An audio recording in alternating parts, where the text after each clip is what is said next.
What if I told you that AI in the music industry is the best thing that could have happened to us? Stay tuned.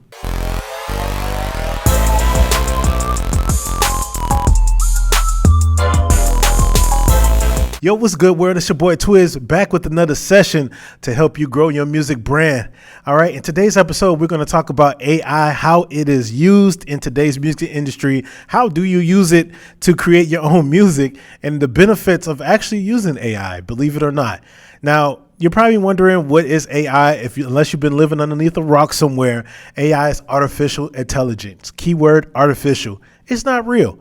Right? It's just basically a computer system taking a bunch of data to predict what's going to happen next, or predict what the next human nature is. And that's the big thing that you have to understand with AI. It does not take away from the human element.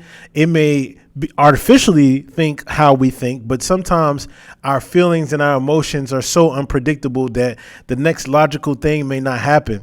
Now, AI has been used in the music industry for some time now before it's become this grand, big public thing. If you think about it like this, on social media, when you're scrolling and you're looking underneath, when you're liking certain things, AI is basically collecting the data on the things you like, and it's offering and recommending you videos and things based off your likes and what you're looking at. So this is why you can tell a lot about somebody's preference by just looking at their timeline or looking at their For You page. These are the things that AI is generally recommending for you. How that applies in the music industry, it's no different from like these streaming platforms. So like Apple Music, Spotify is definitely using it heavily. It's taking the songs that you like and it's recommending you the songs and things that you need to hear or like to hear. Hey, if you like this artist, you will definitely like this artist.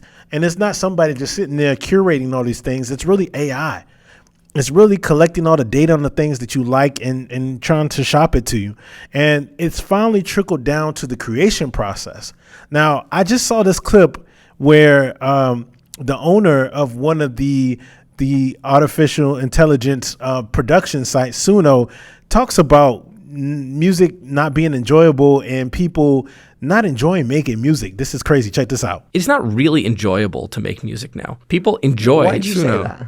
It takes a lot of time. It takes a lot of practice. You need to get really good at an instrument or really good at a piece of production software. I think the majority of people don't enjoy the majority of the time they spend making music. Yeah, that right there is crazy to me. You know what I mean? Like, we do music because we love music. It's fun for us. It allows us to release in a way that we can't find any release anywhere else. You know, I got into music because I love it. I love creating from my thoughts. I love taking the thoughts of my mind and actually using a keyboard or using a drum pattern to create it. Now, technology in music has been fought for a whole bunch of times. You could talk to some of the OGs, and the OGs would basically be like, oh man, if you don't know how to play the piano, you're not a real producer. And this is where, you know, applications like FL Studio would take a lot of flack. They were like, yo, if you use FL Studio, you're not a true producer. And over time, you know, using technology in music allowed us to simplify some things. Instead of recording to a tape, now we're able to record to a DAW. Now, I would say in that category, it helped us because I wouldn't want to splice the tape when you mess up or keep recording over and over and over again. I mean, I appreciate the technology catching up to where we can just copy and paste the chorus everywhere we need it to go instead of having to re-record it over and over again. That's so convenient.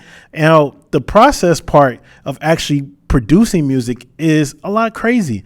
You can literally use one of the two top AI applications, and we'll dive into that, Udio and Suno, and really just type in what kind of genre or song you're listening that you want, and it generally creates it with just a click of a button. And there's so many people who don't agree with that. I can agree with that. I'm kind of 50-50 on it because, you know, I've experimented with AI, and it's been kind of cool to just, you know, kind of come up with different types of songs just off a prompt.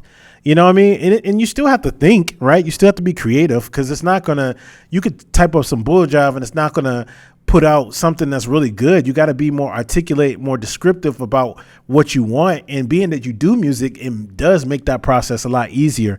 But it takes away from the originality. And the biggest draw on AI is that, in order for AI to work, it's sampling music that's already out already. Because this was a big thing that went to the courts. They were just saying, to train the AI, you have to have data. Right. And the data that it was pulling from songs that were already out there. And so you're using copyrighted music to train this AI to create new compositions. And, if you're a person that is created music or have created music, that is a big problem. You're using my music without permission to train this AI thing to copy music that sounds like mine. And, that is a big deal. And I'm not sure how that's going to work itself out.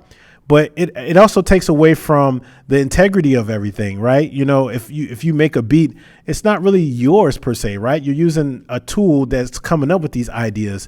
And, we've seen emergence of people that don't really have musical talent create AI songs. And then now they're making a lot of money from these streaming sites because they're using AI to really do it. And they're more focused on the business side, which respectfully so. That's where the music industry is headed.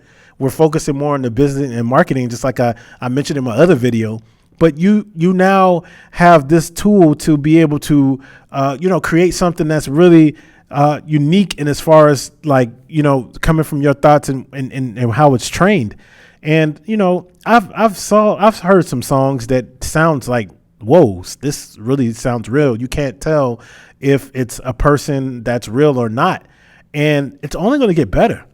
AI generated music, believe it or not, a lot of these songs are so generated already that you don't even know you're listening to it.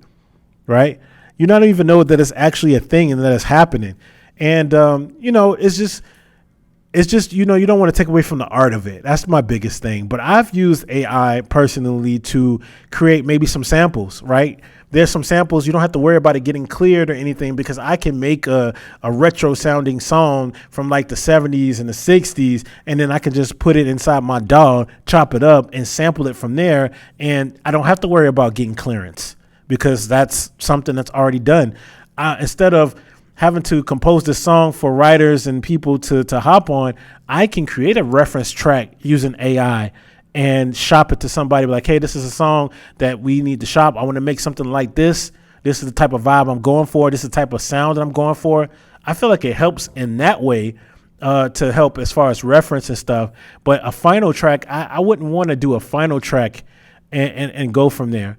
And it's also good for like artists who just getting started, right? Say, for instance, you don't have any money to really invest in that stuff yet, but you got the talent, right? So you could create a song where you have an AI singer and then leave an open space for you to maybe rap or sing or collaborate on, and you can release it. You know what I mean? And that's all yours, But my biggest thing is I feel like it's going to take away from collaboration. Part of what's good with music in the industry is the collaborations with everybody. And I think that's a real thing. That's one of the most funnest parts of music is the collaborating with people that you wouldn't normally, collaborate with to come out with some of the most beautiful music, right? And I feel like AI can't duplicate that. It can't replicate that type of vibe in a studio when two people come together and they're just creating something. I don't think you can replicate that. There's certain human elements to certain tracks that really just bring it to life. And, that's something that I really feel like that's, you really can't get away from that. Like that you can't take away from that. And there's no duplicating that no matter how much you use AI. But there are, as I mentioned, valid reasons of why you would use AI for that. And some people are like, oh, it's cheating and things like that. In a way, it may feel like cheating right now, but the world is evolving, man. And if you don't understand this stuff, if you don't know how to identify it, if you don't know how to learn from it, you're going to be stuck. You're going to be stuck and you're going to be left behind, right? And, obviously you want to hold up the integrity of creating music because that's a big thing, right? It's not an issue until it's your music or it has something to do with you, then it's a problem. But, these are just, things that you really need to think about when it comes to that. So, have you tried AI? Have you not? Let me know down in the comments. Let me know your thoughts on that. All right. I would love to hear from it. And then on the next video, I will show you actually how AI works. So make sure you check out my video. Make sure you, make sure you click to my channel. Okay. This has been another episode of 5 Minutes of TWiZDOM. It's your boy Twiz, and I'm out. Certified.